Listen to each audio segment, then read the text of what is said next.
Necháš se ošidit nebo chceš vědět, jak poznat pravou hodnotu věcí?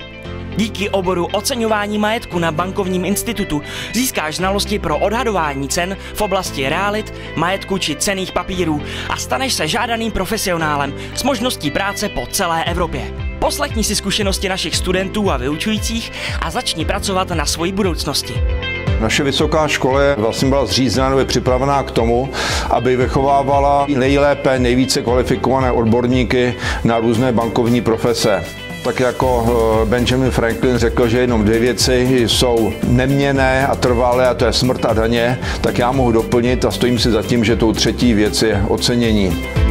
Oceňování majetku nikdo v bankách neobejde, ale dokonce i kdekoliv jinde. Můžete získat certifikát, který vám poslouží i například i při soudnictví, při odhadování majetku v různých právních sporech. Je to nesmírně užitečný obor a je také velmi žádaný.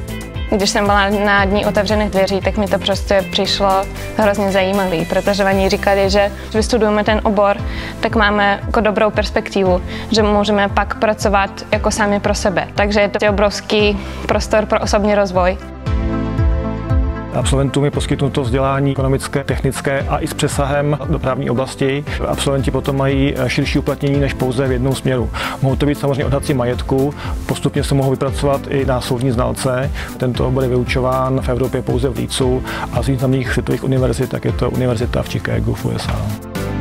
Mě na tom oboru nejvíc baví, že je to nějaká kombinace z finančního oboru, vlastně z bankovnictví, ale je tam spousta z toho stavitelství a člověk se naučí hrozně moc věcí, které mu prostě v životě pomůžou. Tržba průměrného hlodavce je asi dvojnásobek průměrné mzdy, čili mezi 50 a 60 tisíci korunami.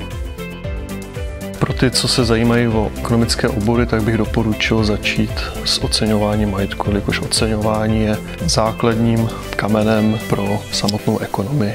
Určitě to má velkou budoucnost, protože prostě ten majetek bude existovat vždycky a pokud bude existovat, tak potřebujeme někoho, kdo by to oceňoval.